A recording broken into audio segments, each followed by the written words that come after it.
যে ওয়াক্ফ আসলে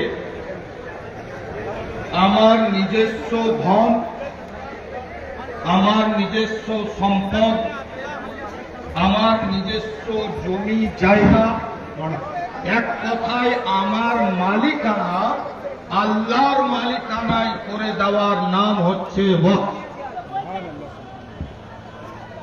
আমাদের পূর্বপুরুষগণ, আমাদের বাদশাহগণ, আমাদের নেতাগণ,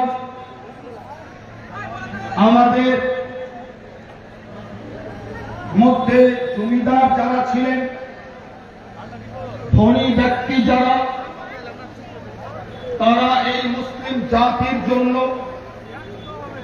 কোথাও মসজিদের নামে জায়গা, কোথাও মাদ্রাসার নামে জায়গা, কোথাও মাজারের নামে জায়গা, কোথাও দরগার নামে জায়গা, এই উদ্দেশ্যে দান করেছেন যে তার আমদানিকৃত টাকাটা মসজিদে খরচ হবে, তার টাকাটা মাদ্রাসাতে খরচ হবে।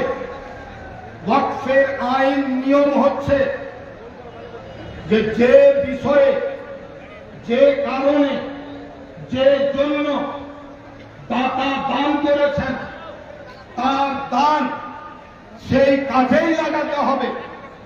অতএব আজ মসজিদের জমিকে দখল করার জন্য, কবরস্থানের জমিকে দখল করার জন্য, দরগা মাজারের জমিকে, যেটা মুসলিমদের জন্য যিনারা দান করে গেছিলেন, সেই দানকে দখল করার জন্য, সেই জায়গার উপরে টোটো স্ট্যান্ড করার জন্য, সেই জায়গার উপরে বাস স্ট্যান্ড করার জন্য, সেই জায়গাকে সরকারিভাবে ব্যবহার করার জন্য মোদী সরকার যে আইন পাস করেছে, এই আইন আমরা মানি না, আমরা মানব না।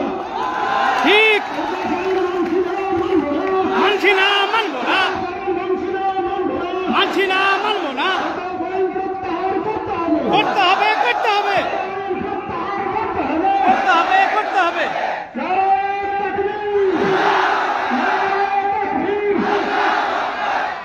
মোদী সরকারকে আজকের সভা থেকে হুঁশিয়ারি দিতে চাই। স্যার, আপনি দেখেছেন কিছুদিন পূর্বে কৃষি আইন পাস করার পর ভারতবর্ষে মাত্র 15% কিষানদের আন্দোলনের কাছে আপনাকে লিখতে হয়েছে। আলহামদুলিল্লাহ, ভারতে তো আমরা 35% মুসলমান আছি। যতক্ষণ পর্যন্ত মোদী সরকার না লিখবে, ততক্ষণ পর্যন্ত আমাদের এই আন্দোলন বন্ধ হবে না। আমি আপনাদেরকে বলতে চাই, বেশ কিছুক্ষণ ধরে এই ডাইসের উপরে দাঁড়িয়ে আমি নিজের জনগণের দিকে তাকাচ্ছিলাম।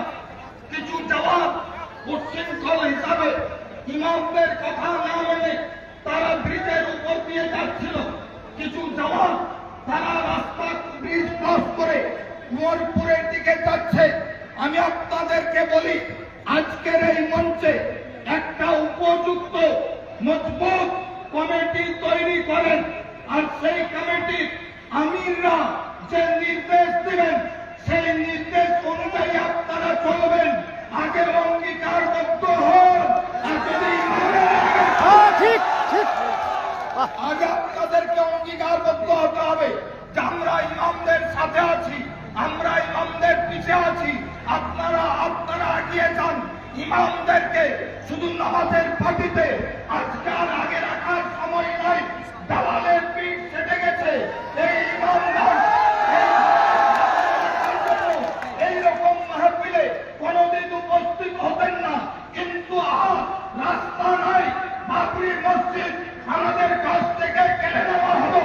আমরা সহ্য করলাম।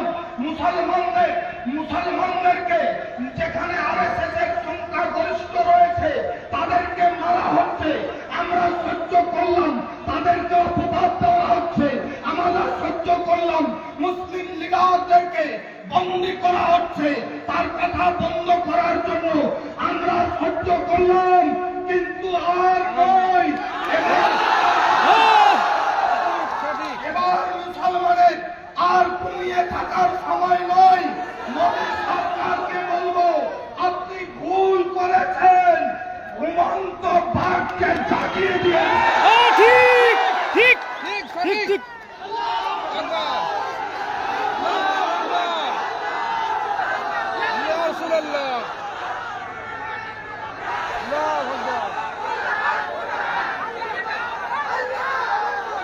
বন্ধুগণ শান্ত হবে। বাবু শুনেলেন আমার কয়েকটা পরামর্শ, একদিন বেশি হয়ে যাবে, এক দুটো পরামর্শ আপনাদেরকে দিয়ে যাচ্ছি। সেটা এই যে গদি হাঁটাতে গেলে এখান থেকে আপনাকে অঙ্গীকারবদ্ধ হতে হবে। সেটা কি?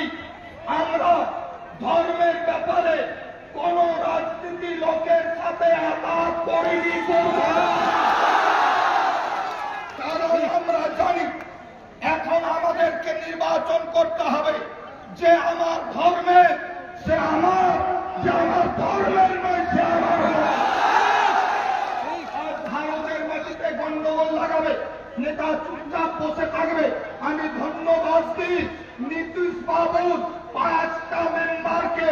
ওই রকম যদি ভারতের মাটিতে 50টা মেম্বার তৈরি হতো